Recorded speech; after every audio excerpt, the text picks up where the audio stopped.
ایک بڑھیا کی دعا نے ہوائی جہاز کیسے نیچے اتارا۔ جب اللہ تعالیٰ دعا قبول کرتا ہے تو اس کے لیے اسباب بھی مہیا کر دیتا ہے، مگر کیسے؟ وہ گاڑی سے اترا اور بڑی تیزی سے ہوائی اڈے کی جانب لپکا۔ جہاز اڑنے کے لیے تیار تھا اور اسے ایک کانفرنس میں شرکت کرنی تھی جو اسی کے اعزاز میں دی جا رہی تھی۔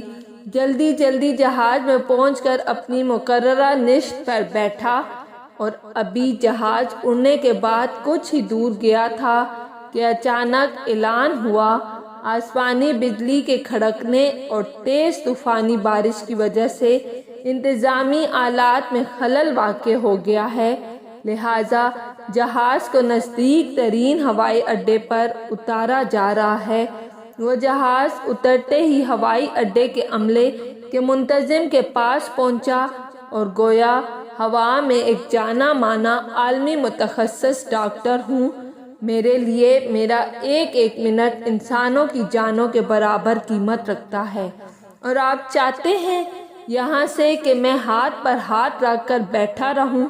کارکنوں میں سے ایک بولا، جناب ڈاکٹر ذیشان صاحب، اگر آپ کو زیادہ جلدی ہے تو ایک گاڑی کرائے پر لے کر اپنی منزل مقصود تک پہنچ جائیے۔ یہاں سے گاڑی میں وہ مقام 3 گھنٹے سے زیادہ دور نہیں۔ اس نے ایک گاڑی کرائے پر لی اور اپنی منزل مقصود کی جانب روانہ ہو گیا، لیکن یہاں بھی قسمت کام نہ آئی۔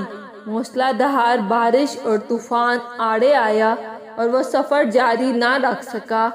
ابھی یہ راہ میں ٹامک ٹوئیاں مارتے پھر رہے تھے کہ احساس ہوا راستہ گم ہو گیا ہے۔ نا امیدی کے ساتھ آگے چل ہی رہے تھے کہ اچانک ایک چھوٹے سے گھر پر نظر پڑی۔ اس طوفان میں غنیمت جان کر نیچے اترا اور جا کر دروازہ بجا دیا۔ آواز آئی، جو کوئی بھی ہے اندر آ جاؤ، دروازہ کھلا ہے۔ اندر ایک بڑھیا زمین پر جائے نماز بچھائے بیٹھی تھی۔ اس نے کہا، ماں جی اجازت ہے میں آپ کا فون استعمال کر لوں؟ بڑھیا مسکرائی اور بولی، بیٹا کون سا فون؟ یہاں تو نہ بجلی ہے نہ فون، لیکن تم بیٹھو، سامنے چائے رکھی ہے، پیالی میں ڈال کر پیو، تھکن دور ہو جائے گی، اور کھانے کو بھی کچھ نہ کچھ رکھا ہوگا، کھا لو تاکہ اگلے سفر کے لیے بدن میں طاقت آئے۔ ڈاکٹر نے بڑھیا کا شکریہ ادا کرتے ہوئے پیالی میں چائے ڈالی اور پینے میں مشغول ہو گیا، جبکہ بڑھیا نماز و دعا میں مشغول تھی۔ اچانک بجلی کھڑکی تو ڈاکٹر کی نظر پڑی، اس بڑھیا کی جائے نماز کی بغل میں ایک بچہ کمبل میں لپٹا پڑا ہے، جسے وہ تھوڑی تھوڑی دیر بعد ہلاتی جا رہی ہے۔ جب کافی دیر بعد بڑھیا نماز پڑھ کر فارغ ہوئی تو ڈاکٹر نے کہا، میں آپ کے اس اخلاق اور لطف و کرم کا نہایت ہی مشکور ہوں، میرے لیے بھی دعا کیجیے۔ آپ کے اخلاق حسنہ اس بات کی خبر دیتے ہیں کہ آپ کی دعا ضرور قبول ہوگی۔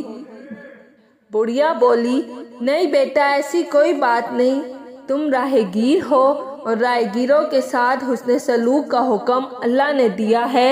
میں نے تمہارے لیے بھی دعا کی ہے، خدا کا شکر ہے کہ اس نے میری ہر دعا سنی ہے، بس ایک دعا کی قبولیت میں شاید ابھی کچھ دیر ہو۔ ڈاکٹر نے پوچھا، کون سی دعا؟ بڑھیا بولی، یہ جو بچہ تمہاری آنکھوں کے سامنے کمبل میں لپٹا پڑا ہے، یہ میرا پوتا ہے، نہ اس کی ماں زندہ رہی نہ باپ، اس بڑھاپے میں اس کی ذمہ داری مجھ پر ہے۔ ڈاکٹر کہتے ہیں اسے کوئی موذی مرض ہے جس کا وہ علاج نہیں کر سکتے، کہتے ہیں ایک ہی ڈاکٹر ہے، بڑا نامی گرامی، نام بتایا تھا اس کا، ہاں ذیشان، وہ اس کا آپریشن کر سکتا ہے، لیکن میں بڑھیا کہاں اس تک پہنچ سکتی ہوں؟ اس بچے کو لے کر ڈاکٹر تک اگر پہنچ ہی جاؤں تو کیا پتا وہ ڈاکٹر اس کا آپریشن کرے گا بھی یا نہیں۔